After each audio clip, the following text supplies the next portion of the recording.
Hey, this is John and Brad here with Shoestring Scientists.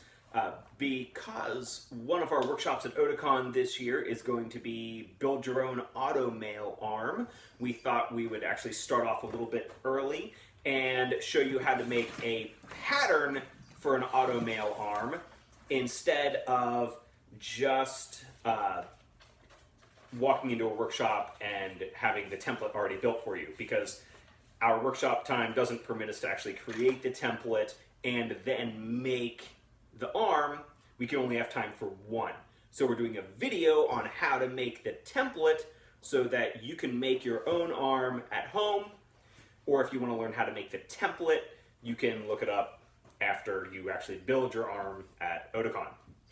So if you haven't watched Full Metal Alchemist, we're making Edward Elric's automail arm from Full Metal Alchemist. Yep, pretty much this method can be used for make any mechanical armor pieces and stuff for the arm. It's a technique that tons of cosplayers all over the world are using, so it's nothing new, nothing too fancy. Simple process everybody can use. So yeah. So if you don't like our video, there's probably other videos out there that you can go find that are honestly probably better. So we're going to start with plastic wrap, and this method is a lot easier if you have two people. Brad is going to start by wrapping me in plastic wrap. Now, because Edward Elric's automail arm goes over his shoulder and has shoulder pieces, we're wrapping not only my upper arm, but also wrapping my shoulder, and you'll see why shortly. But this is... There we go. All right. Come on, plastic wrap! Cooperate with me. All right. Alright, now, you don't have to keep your plastic wrap nice, it just has to cover your body, because the next step of this involves duct tape, and the plastic wrap is just to keep the duct tape from sticking to you. Ripping out all of your And so you can cut it off more easily.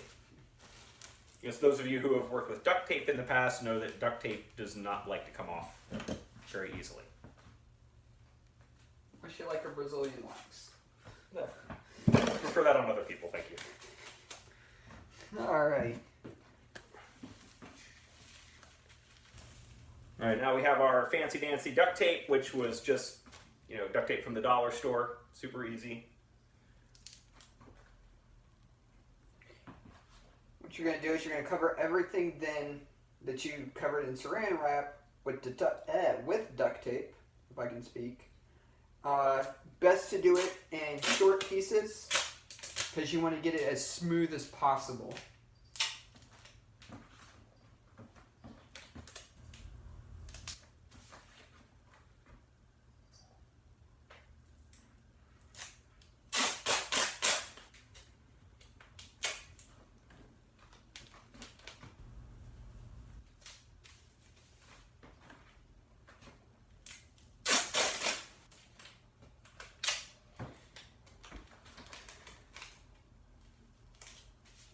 Because this part's really slow and boring, we're going to speed it up.